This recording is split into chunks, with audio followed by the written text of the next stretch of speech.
Okay जी, सो I hope मेरी आवाज आ रही है। हमजा, आपको मेरी आवाज आ रही है?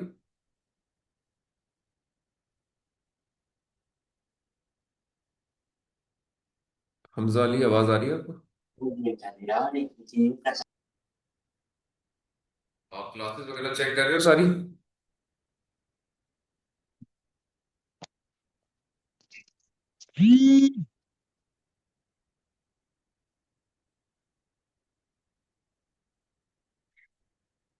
हमजा अली, आवाज आ रही है आपको?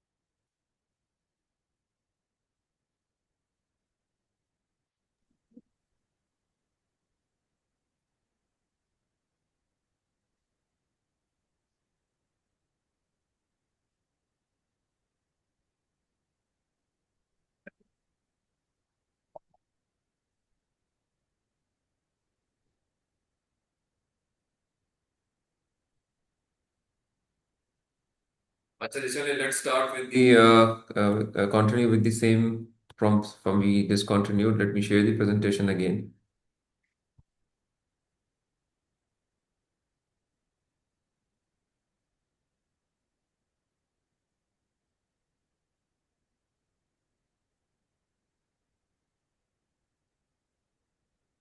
Okay, so this was the place.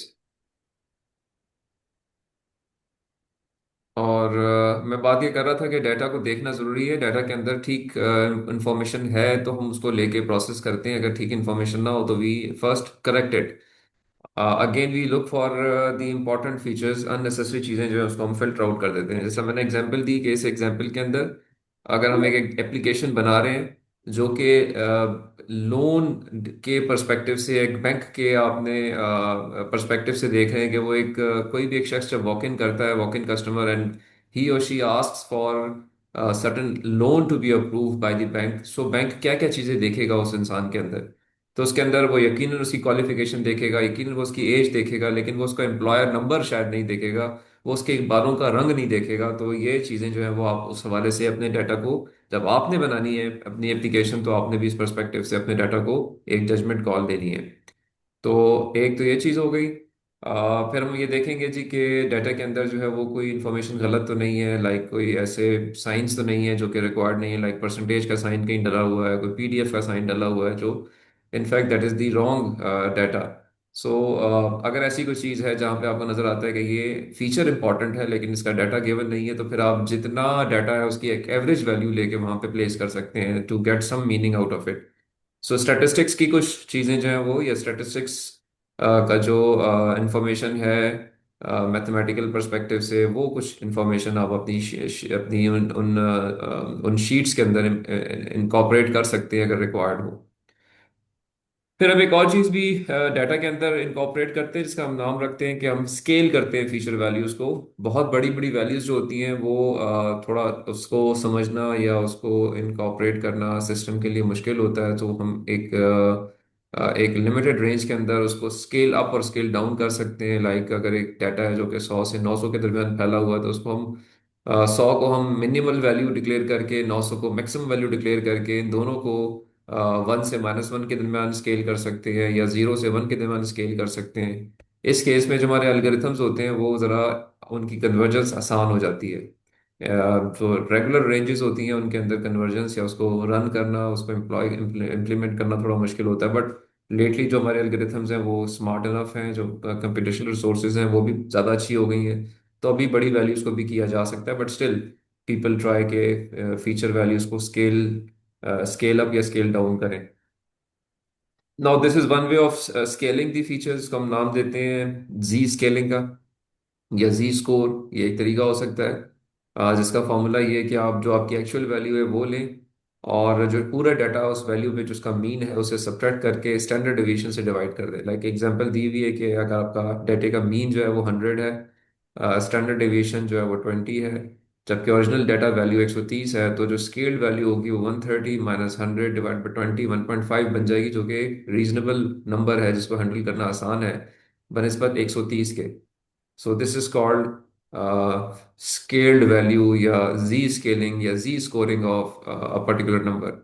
This in fact is to scale the larger values into some smaller range for early convergence of the algorithm, right? So ये एक एग्जांपल के तौर पे मैंने यहाँ मेंशन की है। ओके, इसके अलावा जो है हम कुछ और एस्पेक्ट्स जो है वो भी देखते हैं, लाइक बहुत ज़्यादा डाटा है या बहुत बड़ी बड़ी वैल्यूज़ हैं, तो हम जो बड़ी वैल्यूज़ हैं जो कि पॉसिबली गलत हैं उनको क्लिप कर सकते हैं या ख़त्म कर सकते हैं कि जी ओके, एक बंदे की उम्र है जो कि से जनरली स्पीकिंग रेंज करेगी फ्रॉम से 10 years to 100 years। सो अगर एक नंबर 100 से ऊपर का कोई आ रहा है तो mostly that number would be wrong, so we can just remove that number, we call it a clipping, के जी कुछ नंबर्स बीच में 300 साल की उम्र के शो हो रहे हैं या 400 साल की उम्र के शो हो रहे हैं तो वो गलत है, इसलिए उनको आप क्लिप कर सकते हैं। लॉगरिथमिक स्केलिंग भी एक तरीका होता है जिसमें आप नंबर के लॉगरिथम लेके उस नंबर को भी यूज कर सकते हैं। लॉगरिथमिक स्केलिंग से फायदा ये होता है कि ये एक थोड़ी सी कंट्रोल्ड रेंज में आ जाता है वो नंबर। यानी अगर आप 1000 का log log to the base 10 लेंगे तो वो 3 आएगा।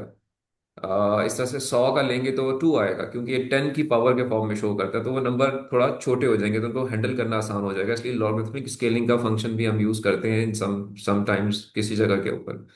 फिर हम जो है वो कुछ और इम्पोर्टेंट चीज़ें भी डाटा के अंदर करते हैं, लाइक अगर कोई ऐसी वैल्यूज़ हैं जो कि एंटर नहीं हुई तो हम देखेंगे डाटा खोल के उनको हम एंटर करने की कोशिश करेंगे। कहीं कोई डुप्लीकेट एग्जाम्पल आ रही है, दो दो तीन दफ़ा कोई एक डाटा की एग्जाम्पल आ गई है, उसको हम डिलीट कर सकते हैं। कोई लेबल्स गलत गिवन है या डाटा गलत है तो उसको उसको भी डिलीट किया जा सकता है, और अकॉर्डिंगली कोई गलत वैल्यूज इंसर्ट हुई हुई हैं, चाहे वो लेबल्स के अंदर हैं चाहे वो फीचर्स के अंदर है, उनको भी रिमूव किया जा सकता है या करेक्ट किया जा सकता है। और alternately we can use the statistical features like min value, max value, median, mean, standard division to correct और rectify the wrong data which is there in the complete data set. So important is कि whenever you use some data, you need to know the data कि ये data जो है वो ठीक है या गलत है। So open the data, check the values and then decide कि इसके अंदर से क्या वैल्यूज जो हैं वो गलत है, उनको ठीक किया जाना चाहिए, या क्या फीचर्स या लेबल्स ऐसे हैं जिनको होना ही नहीं चाहिए। तो ये सारे के सारे डिसीजन जो है वो डाटा इंजीनियर ने करने होते हैं। This is what we call the feature engineering, इसी का नाम है फीचर इंजीनियरिंग, कि डाटा को खोल के चेक किया जाए, ब्लाइंडली उसको इस्तेमाल ना किया जाए कि आपको पता ही नहीं है कि मैं क्या इस्तेमाल कर रहा हूँ, और बस आप डाटा को उसमें से कुछ फीचर्स या जितने फीचर्स के बने सब के सब इनपुट के तौर पे दे दें, सारे लेबल्स भी इनपुट के तौर पे दे दें और सिस्टम को ट्रेनिंग शुरू कर दें। That would not fetch you the good results. So this is what the focus of this particular topic is. Okay. We'll come on to the this example of machine learning example में ये एक code का कुछ examples खोलता हूँ थोड़ी देर में। But before we go on to that let me cover another topic which is more related, that is the that is related to our previous topic which was the logistic regression. So हमने दो type की regressions पढ़ी हैं, एक हमने पढ़ी है linear regression, एक हमने पढ़ी है लॉजिस्टिक रिग्रेशन। इसी से रिलेटेड एक और रिग्रेशन, इसका नाम है पॉलिनोमियल रिग्रेशन। तो we first cover that and then we come back to this example which is an example of the feature engineering. So let me first go on to that और फिर इस पे आते हैं हम दोबारा।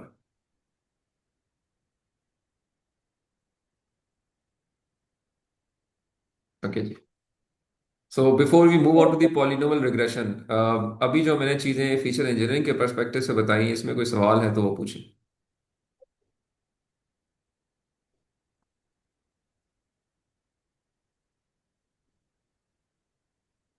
जी, एनी क्वेश्चन?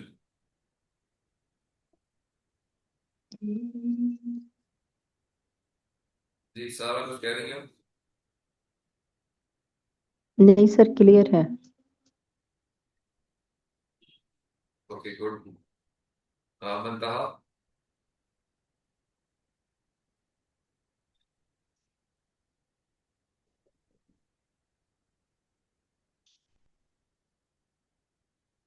No question. तौहीद।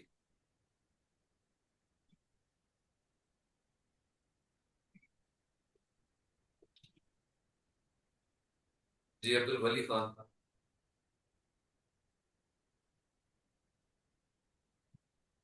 अब्दुल वली खान जी, आवाज आ रही है आपको मेरी?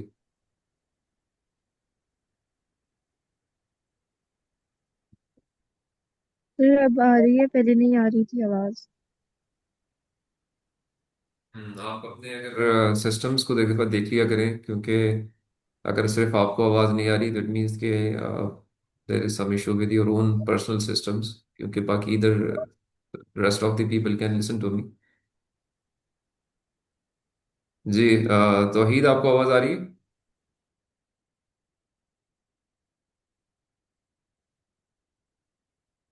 तौहीद, आपकी आवाज़ मुझे नहीं आ रही है, आप शायद कुछ बोल तो रहे हो। जी सर, आ रही अब्दुल, आवाज। आ रही है, ठीक है। तो आपका कोई सवाल है जी तौहीद? नहीं नहीं, अभी तक नहीं। अच्छा चलो, ठीक हो गया, लेट्स गो फॉरवर्ड, हम आगे चलते हैं, और अगर कोई चीज़ हो तो आप लोग बता सकते हैं मुझे। Okay ji, so coming on to the in sequence polynomial regression पे आते हैं कि polynomial regression जो है, how this thing is used in the machine learning या in the artificial intelligence algorithms. So अगर एक रिलेशनशिप है डाटा का जो कि कॉम्प्लिकेटेड रिलेशनशिप है, लाइक यहाँ पे एक डायग्राम बनी हुई नजर आ रही होगी आपको, which in fact is showing के there are two classes which are quite mixed up and in a way कि not there there is no way कि कोई एक सिंगुलर लाइन इसको सेपरेट कर सके। जैसे यहाँ पे शो हो रहा है कि रेड लाइंस या रेड डॉट्स जो है वो एक टाइप ऑफ क्लास को शो कर रहे हैं जो कि दो क्वाड्रेंट्स के अंदर एग्जिस्ट कर रहा है, और जो ब्लू डॉट्स है वो अगेन दो क्वाड्रेंट्स के अंदर हैं, तो I can not separate them by any singular line. I need to draw some complicated curve which probably can do it. अब ये डाटा अगर हमने करना हो इसको with the help of linear regression या लॉजिस्टिक रिग्रेशन, तो वो इसको सॉल्व नहीं कर सकता। सो हम एक और रिलेशनशिप डिफाइन कर सकते हैं इक्वेशन का, which is in fact attained या acquired by multiplying two features together. Like x3 एक फीचर हो सकता है जो कि दो फीचर्स x1 x2 को मिला के बनाया जाए। तो उस केस में जो आपकी इक्वेशन होगी, वो इक्वेशन यहाँ पे मैंने ऊपर लिखी है, which would be omega 1 x1 plus omega 2 x2 plus omega 3 x3 plus bias, where x3 is in fact x1 times x2। So इस केस के अंदर एक नॉन लीनियर रिलेशनशिप इक्वेशन में आ जाएगा। जो पिछली इक्वेशन हमने अब तक देखी हैं उनमें x1 और x2 के ऊपर कोई पावर नहीं थी, कोई मल्टीप्लाई नहीं होता था, तो वो एक स्ट्रेट लाइन ड्रॉ होती थी। लेकिन जब यहाँ पे दो वेरिएबल्स मल्टीप्लाई होंगे तो ये उसके अंदर नॉन लीनियरिटी को इंट्रोड्यूस कर देंगे। इसकी एग्जांपल मैं आगे आपको फर्दर एक्सप्लेन करता हूँ। इस पर्टिकुलर फिनोमेना का नाम है कि that you try to introduce the non linearities, you try to encode the non linearities with the help of feature crosses. We call it feature cross function, कि हमने दो फीचर्स को क्रॉस किया है, दो फीचर्स को मल्टीप्लाई किया है। And this particular type of theory is called polynomial regression. Like ये इसकी मैथमेटिकल डिस्क्रिप्शन है। जनरली स्पीकिंग हमारे पास जो फीचर्स होते हैं वो रेगुलर फॉर्म में होते हैं, लाइक शोन हेयर, कि ये आपके पास x0 x1 जो है, this these are the two features. और इस x0 x1 को आप इस पे कोई स्क्वायर नहीं होता, तो हमारी जो इक्वेशन है वो एक लीनियर इक्वेशन रहती है। लेकिन हम एक नया सेट ऑफ फीचर्स डिफाइन कर सकते हैं, which in fact can be obtained with the help of regular features. यानी ये x0 है, ये x1 है, और हम इसके स्क्वायर्स भी कर सकते हैं कि x0 का स्क्वायर कर लें, x1 का स्क्वायर कर लें, और इन दोनों को मल्टीप्लाई भी कर दें। This type of phenomena is called feature crossing. So इस केस में जो इक्वेशन बनेगी वो ये इक्वेशन बन जाएगी, विच is in fact non linear equation, क्योंकि इसके अंदर ओमेगा 1 x1 तो पिछली वाली इक्वेशन की तरह है जो लीनियर रिग्रेशन की इक्वेशन थी, बट इसमें कुछ नए फैक्टर्स आ जाएंगे, लाइक आपके पास ये एक फैक्टर नया आ जाएगा, ये एक फैक्टर नया आ जाएगा, ये एक फैक्टर नया आ जाएगा। तो इसमें स्क्वेयर्स इन्वॉल्व हो रहे हैं। जब स्क्वेयर्स आते हैं तो in fact your curve is no more a straight line, it become something else. So in this case we can make use of certain things. ठीक है जी। सो हम इसको इस्तेमाल करते हुए अपने डाटा को जो है वो कुछ इम्प्रूव कर सकते हैं। ठीक है। सो इस पर्सपेक्टिव से अब ये एक graphical representation of the same thing है। ये मैंने यहाँ पे दो फीचर्स और उनके क्रॉस को डिफाइन किया है। X1 और X2 दो फीचर्स हैं और उनका क्रॉस X1 X2 भी है। सो जब ये X1 के साथ वेट वैल्यू 0.2 आ जाए, X2 के साथ 0.1 आ जाए और X1 X2 के साथ 0.4 आ जाए, तो इनफैक्ट आपकी जो इक्वेशन बनती है वो इक्वेशन जो है वो ये बनेगी जो सामने नजर आ रही है, which would B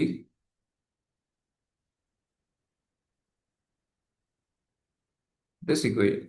this equation in fact is again the same one जो हम पहले लीनियर रिग्रेशन इक्वेशन में लिखते रहे हैं, बट वहां पे हम यहाँ तक थे, सिर्फ इस जगह तक लिखते थे। तो अब अगर यहाँ पे ओमेगा 1 ये वाली वैल्यू हो, ओमेगा 2 जो है वो ये वाली वैल्यू हो, और ओमेगा 3 जो है वो ये वाली वैल्यू हो, तो ये एक इक्वेशन बन जाती है जिसके अंदर once you plug in the values तो आप इसको ड्रॉ कर सकते हैं। जब ड्रॉ करेंगे तो ये कुछ इस तरह से कर्व ड्रॉ हो जाएंगे, जो कि शो कर रहा है कि जो ग्रीन डॉट्स हैं या जो ब्लू डॉट्स हैं और जो ऑरेंज डॉट्स हैं उनको आप सेपरेट कर सकते हैं by by plugging in the values into this equation. क्योंकि देखिए ये इक्वेशन जो भी है इसकी एक आंसर निकलेगा। ये X1 X2 एक्सेस है। X1 X2 एक्सेस के ऊपर जब आप X1 X2 की वैल्यूज, क्योंकि वो वैल्यूज होंगी, कुछ X1 की बहुत सारी वैल्यूज होंगी, X2 की बहुत सारी वैल्यूज होंगी, ओमेगा 1 ओमेगा 2 ओमेगा 3 आपने फिक्स कर लिए हैं। तो जब उनको आप one by one plug in करेंगे तो आपके पास लाइंस ड्रॉ होनी शुरू हो जाएगी। तो वो जब आप ड्रॉ कर लेंगे तो वो कुछ इस तरह की लाइन ड्रॉ होती है जो कि इंडिकेट कर रहा है कि ये इक्वेशन जो है वो इस डाटा को सॉल्व कर सकती है या सेपरेट कर सकती है, जो कि इस जगह पे आपको सेपरेशन की फॉर्म में नजर आ रहा है। आई होप मेरी बात समझ आ रही है यहाँ पर।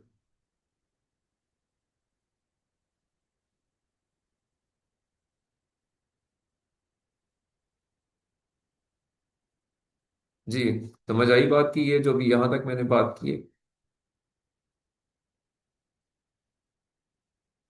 यस सर, समझ आ गई है।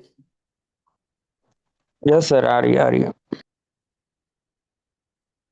यस सर, और ये ओके।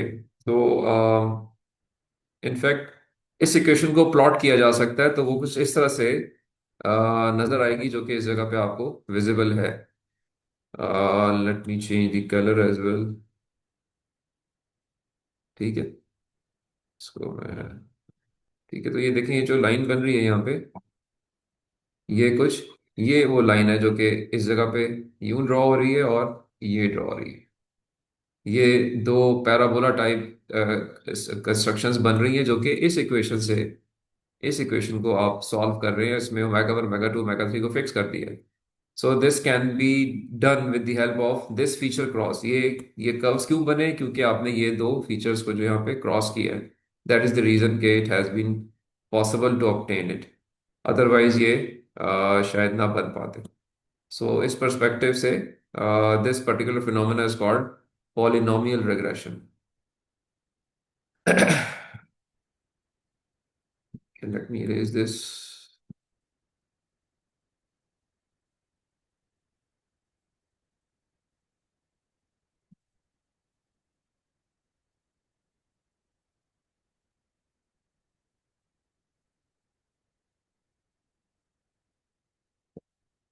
ये जो फीचर क्रॉसेस होती हैं they in fact can be use to model some of the non linearities. इसकी एग्जांपल रियल लाइफ में बहुत सारी हो सकती है। लाइक ये एग्जांपल मैंने यहाँ पे लिखी हुई भी है कि जब जो लोग जानवर पालते हैं वो इस बात को महसूस कर सकते हैं कि जानवर जो है वो उसका रिस्पॉन्स जो है वो वेरी करेगा टाइम ऑफ डे के लिहाज से। एक तो सिंगुलर फंक्शन ये है कि आप जाएं और वो आपको एक रिस्पॉन्स दे, आप जाएं तो वो खुश हो या वो नाराज हो। लेकिन ये हम कहते हैं कि ये एक सिंगल फीचर है उसका। बट अगर फीचर क्रॉस करना हो तो ये है कि आप जिस टाइम ऑफ डे पे जाएं उस लिहाज से वो खुश भी हो सकता है और नाराज भी हो सकता है। किसी अगर आप पूरा दिन गुजार के शाम को जाएं तो वो खुश होगा, लेकिन अगर आप पूरा दिन गुजार के रात के टाइम पे जाएं तो वो नाराज होगा। तो दैट इज इनफैक्ट आप टाइम ऑफ डे के लिहाज लिहाज से देख रहे हैं कि फॉर एग्जांपल मैंने एग्जांपल लिखी है कि a dog cries happily at 5 p.m. while he or she sees you, while as he cries miserably once you go at night at 3 a.m. So this is called feature cross, कि आप एक उसका phenomena देख रहे हैं with respect to another feature as well. So this is something which we call feature cross. So feature cross भी data के अंदर देखने चाहिए, और उसके लिहाज से आप कुछ काम कर सकते हैं और उससे आपको कुछ फायदे नुकसान हो सकते हैं। सो इसके ऊपर एक प्रोग्रामिंग एक्सरसाइज भी है, और दैट एक प्रोग्रामिंग एक्सरसाइज जो है वो आप you can do it while you do your lab session। मैं उसमें ये मलाइका से शेयर कर लूंगा। She will give you that collab exercise on feature crosses। It is just very regular exercise, just like the linear regression, सिर्फ उसमें कुछ extra features define करके उनका इम्पैक्ट देखा गया है ट्रेनिंग के दौरान। सो ये एक इम्पॉर्टेंट फिनोमिना है। अच्छा, अब जो फीचर क्रॉसेस हम करते हैं उसमें ये बड़ी इंपॉर्टेंट चीज़ होती है कि is it within some limits. बहुत ज़्यादा ओवर यूज जो है that also gives you the bad results. Like यहाँ पे ये फीचर क्रॉस अब किए गए हैं, यहाँ पे से x1 x2 रेगुलर फीचर्स हैं। आपने x1 का स्क्वायर ले लिया, x2 का स्क्वायर ले लिया, x1 x2 भी ले लिया, तो इधर आपने तीन फीचर क्रॉसेस कर दिए और हर एक को एक वेट वैल्यू दे दी है। 0.1 x1, 0.3 x2, 0.4 x1 square, 2.0 x2 square and 1 into x1 x2। सो जब इसको प्लॉट करेंगे आप इस इक्वेशन को, तो वो कुछ इस तरह की दो लाइंस प्लॉट होंगी, जो कि अगेन ओवर यूज है या ओवर किल हो रहा है, इसके अंदर इसकी रिक्वायरमेंट नहीं है। ऑन दी कंट्रेरी, अगर इसी को सिंप्लीफाई कर लिया जाए और सिंपल हम ये करेंगे यहाँ फीचर क्रॉस दें ही ना, और सिंपल दो x1 x2 को इस्तेमाल कर लें, 0.1 x2 प्लस 0.2 x2, और इसको प्लॉट करें, तो ये आराम से एक सिंगुलर लाइन प्लॉट होती है जो कि इस डाटा को इजीली क्लासीफाई कर रही है। ऑन दी कंट्रेरी यहाँ पे देखें तो ये सिस्टम को खराब कर रही है।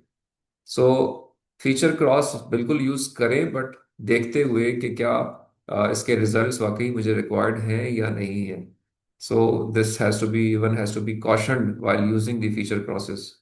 अगेन ये इक्वेशन वही है जो हमारी लीनियर रिग्रेशन की इक्वेशन थी, उसको हम सिर्फ उसमें कुछ extra I would say term use कर रहे हैं, फीचर क्रॉस की टर्म, उसकी वजह से इक्वेशन की जो प्लॉटिंग है वो डिफरेंट हो जाती है। और ये सिंपल मैथमेटिक्स है, you can always you should know how to draw a line या how to draw a function जिसमें कुछ वेरिएबल्स हों। तो ये मेरे ख्याल में you can do it at your own, या यू कैन अंडरस्टैंड कि मैं क्या बात कर रहा हूँ। ओके, अब ये जो फिनोमेना है कि मैंने इस तरह बात की कि चीज़ें सिंप्लीफाइड होनी चाहिए। जितना सिंप्लीफिकेशन डाटा के अंदर होगा उतना आपके रिजल्ट्स जो हैं वो मुनासिब तौर पे अच्छे आएंगे। जितना आप सिचुएशन को कॉम्प्लिकेट करते हैं उतनी ज़िंदगी जो है वो मुश्किल होती है। इस मकसद के लिए मशीन लर्निंग में एक फिनोमेना यूज़ होता है जिसका नाम है रेगुलराइजेशन। रेगुलराइजेशन का फिनोमेना ये होता है कि आपका जो मॉडल है वो इतना कॉम्प्लेक्स ना हो जाए कि आपने एक सादा मसला हल करना है और उसके लिए आप एक बहुत ही महंगा सोल्यूशन ले आए, जबकि वो एक आसान तरीके से हल हो सकता है। लाइक अगर आपने कमरे में मौजूद एक मक्खी को मारना है तो उसके लिए आपको कोई टैंक नहीं चाहिए, या आपको उसके लिए कोई गन नहीं चाहिए। आप एक सिंपल फाइल के साथ भी उसको मार सकते हैं। तो जो वो सादी चीज़ है दैट इज रिक्वायर्ड या that is appropriate in comparison to something which will cost you more money, which will cost you more resources, which will cost you more effort. So that is not going to get the aim of that particular situation.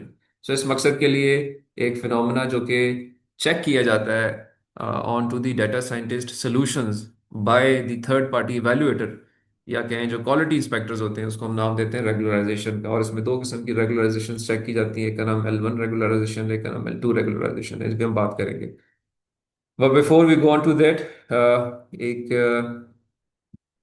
मैं एक थोड़ी और simplification जो है उसमें जाऊंगा, और वो क्या चीज़ है वो है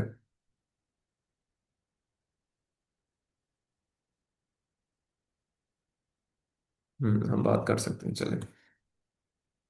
सो अब जैसे हमने बात की थी कि जो जो हमारी एप्लीकेशंस हैं वो दो किस्म की होती हैं। एक हम रिग्रेशन प्रॉब्लम को सॉल्व करते हैं, एक क्लासिफिकेशन प्रॉब्लम को सॉल्व करते हैं। तो रेगुलराइजेशन इन दोनों के ऊपर अप्लाई की जाती है।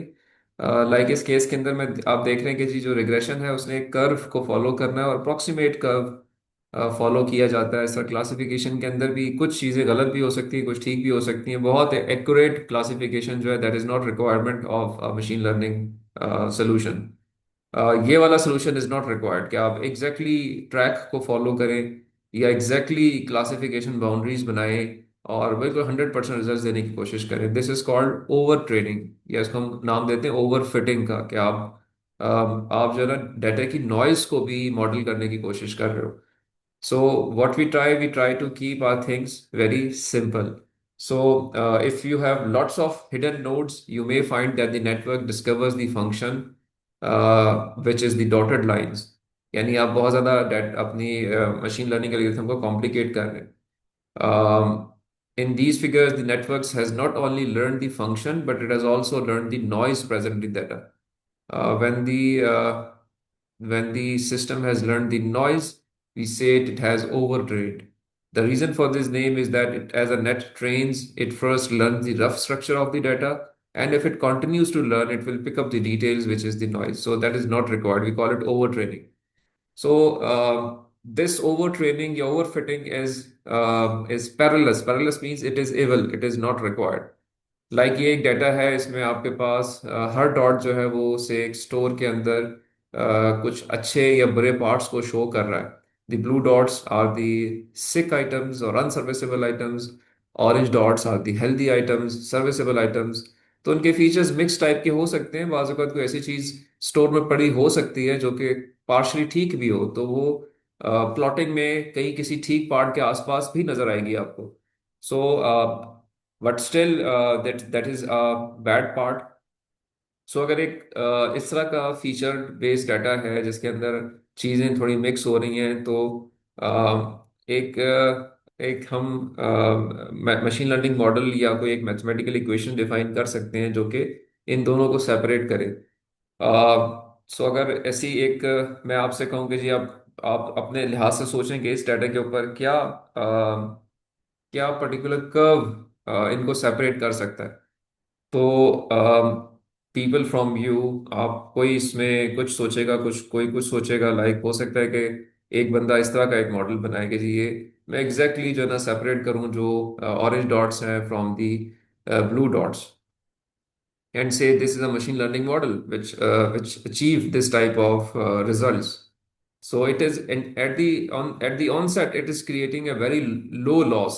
ये बड़ा क्लियर कट आंसर दे रहा है और बड़ी अच्छा काम शायद कर रहा है, बट क्या ये वाकई रिक्वायर्ड है? क्योंकि ये तो ट्रेनिंग डाटा था मेरा, अभी टेस्टिंग डाटा तो आना है इसके बाद। सो अगर टेस्टिंग डाटा मैं इसमें इंट्रोड्यूस कर दूं फॉर एग्जांपल, और अब मैं देखूं कि क्या मेरे मशीन लर्निंग मॉडल ने ठीक परफॉर्म किया था, तो मुझे लगेगा यार ये तो बड़ा ही कोई मैंने गलत कर दिया इतना एक्यूरेट उसको मॉडल करके, क्योंकि अब जो बाद में डाटा आया अनसीन उस वो तो इसमें फिट ही कहीं नहीं हो रहा, या वो बहुत ज्यादा गलतियां कर रहा है और अब मिस कैटेगराइजेशन ज्यादा हो रही है। So this is something which is alarming, which is important for a data engineer to see कि I need not to go into the very much details of the training data कि मैं इसको बिल्कुल ठीक ठीक मॉडल करूँ। I should keep it very simple, and that simplicity can come in with something like this, with this law which just says कि जो fundamental machine learning है वो ये है कि we must fit our data well, but we try to keep it as simple as possible, because we are going to complicate, then it means we are in fact making things miserable for us and for the resources which we have. So इसी मकसद के लिए एक principal use होता है जिसको हम नाम देते हैं ऑकहाम रेजर। रेजर मीन्स प्रिंसिपल, और ये 14th सेंचुरी का एक मैथमेटिशियन था जो कि who is famous for his simplicity. He believed that the scientist should prefer simpler formulas instead of the complex ones.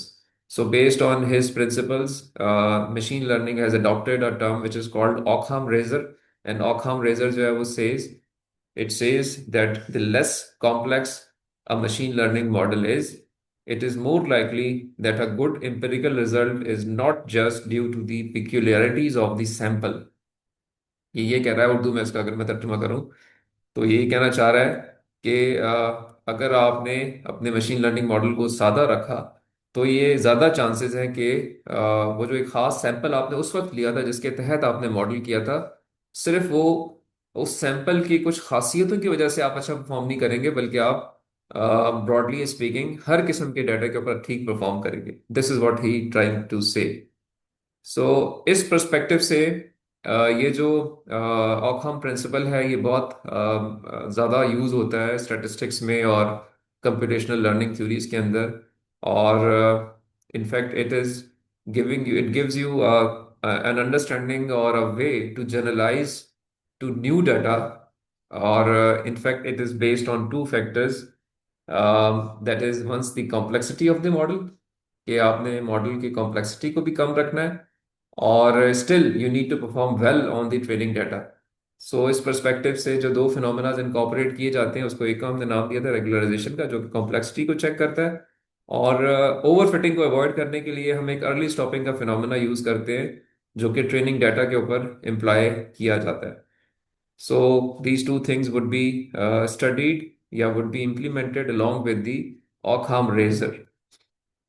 सो इस पर्सपेक्टिव से जो हमारा मशीन लर्निंग मॉडल होता है हम कोशिश करते हैं कि it should make good predictions on to the unseen data.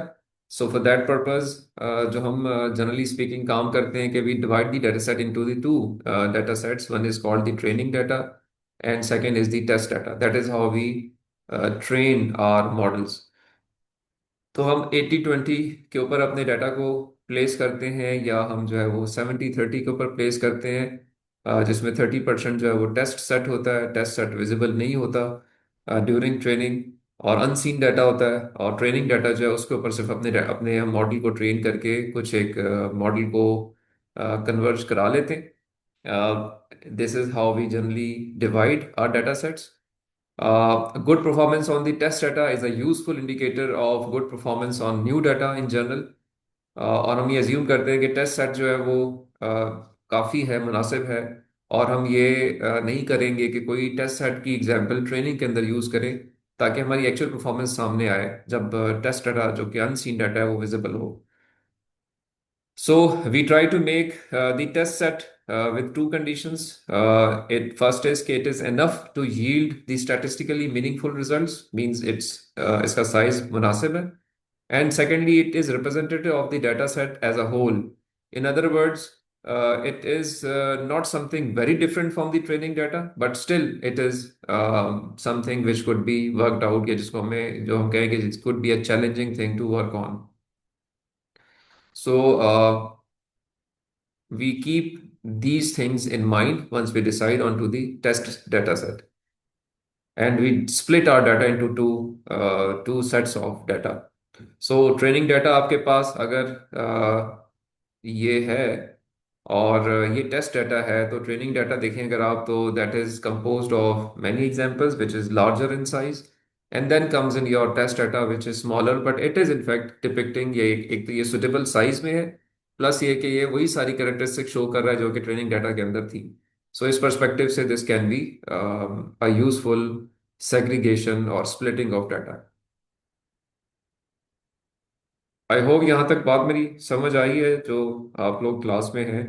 मेरी आवाज आ रही है जी?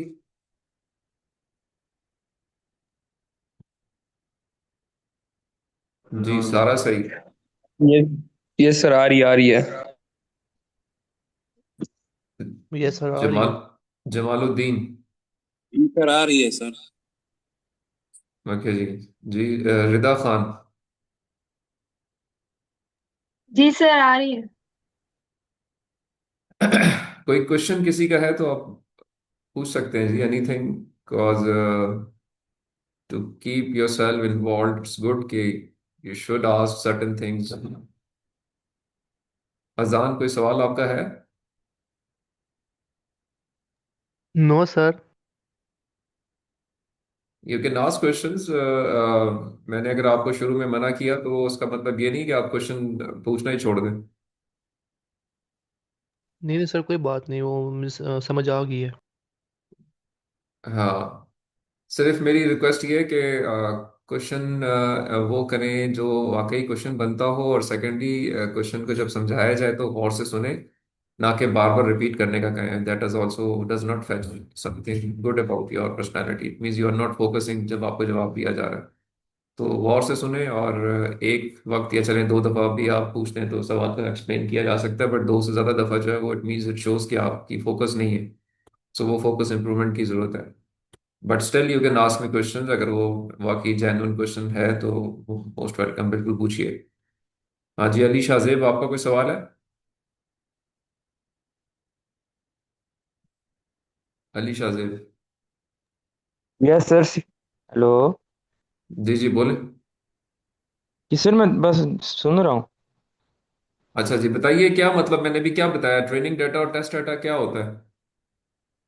सर, ट्रेनिंग डाटा वो होता है जिसको हम ट्रेन करते हैं, और टेस्ट डाटा वो होता है जिसको हमने ट्रेन करके टेस्ट करना होता है कि सही सही आ, ट्रेंड हुआ भी है या नहीं हुआ है। और टेस्ट डाटा में क्या क्वालिटीज होनी चाहिए?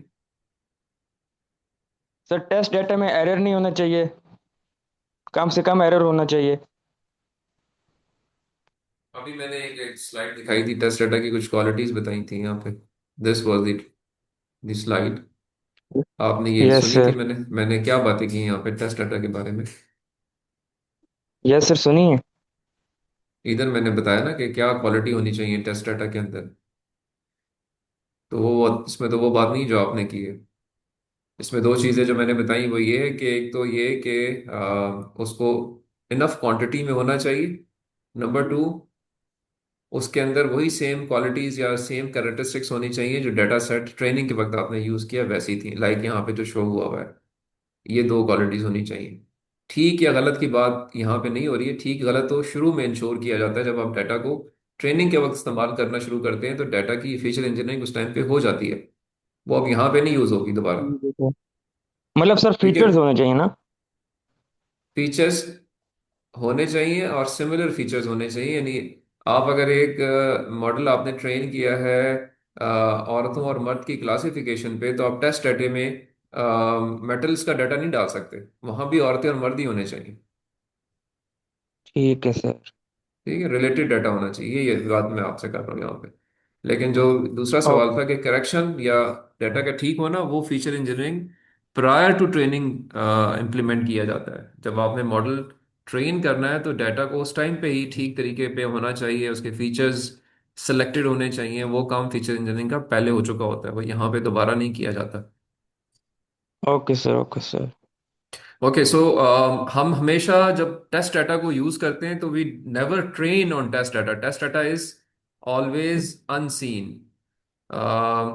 If there are good results on evaluation metrics, it might be sign of accidentally training on the test set. Test set इसलिए इंपॉर्टेंट होता है कि अनसीन होता है, यहाँ पे परफॉर्मेंस जो है वो एक्चुअली पता चलती है, और अगर यहाँ पे हाई एक्यूरेसी आ रही है, इसका ये एक मतलब ये हो सकता है कि ट्रेनिंग के अंदर भी ये डाटा शामिल है और आपको पता ही नहीं चला। सो उस पर्सपेक्टिव से be sure that your test data is something which is unseen, it has never been shown to the model while training that thing. So that thing is important to understand and to know. Okay, so partitioning a data set into a training set and test set allow generalize well to new data. This is a way of generalization कि आप अपने model को generalise कर रहे हैं, कॉमनलाइज कर रहे हैं। But the two partitions may be insufficient when doing many tunings of hyperparameters. Because hyper parameter की ट्यूनिंग जो है वो हम करते हैं while observing the results on to the test set. क्या आपने ट्रेनिंग की, फिर आपने टेस्ट को चेक किया और देखा कि जी टेस्ट पे रिजल्ट्स कुछ मुनासिब नहीं आ रहे, तो आप हाइपर पैरामीटर को ठीक करके फिर ट्रेन करते हैं, फिर टेस्ट करते हैं। So improving test results by altering features और learning rate etcetera means that we are trying to learn peculiarities of the test set as well. So इस मकसद के लिए what we do, this is the in fact regular way of, जो हमने पहला जो अभी देखा कि what we do, we train model on the training set, evaluate model on the test set, and then tweak the model according to the results on test set, and then pick that model which performs best on the test set. This is a general way of doing the machine learning training. But in this way, because ये जो ट्यूकिंग वाला stage है जिसमें आप model के hyper parameters को set कर रहे हैं, तो टेस्ट सेट को आप देख रहे होते हैं, यानी उसको भी यूज कर रहे होते हैं। इस वजह से दिस कुड कॉम्प्रोमाइज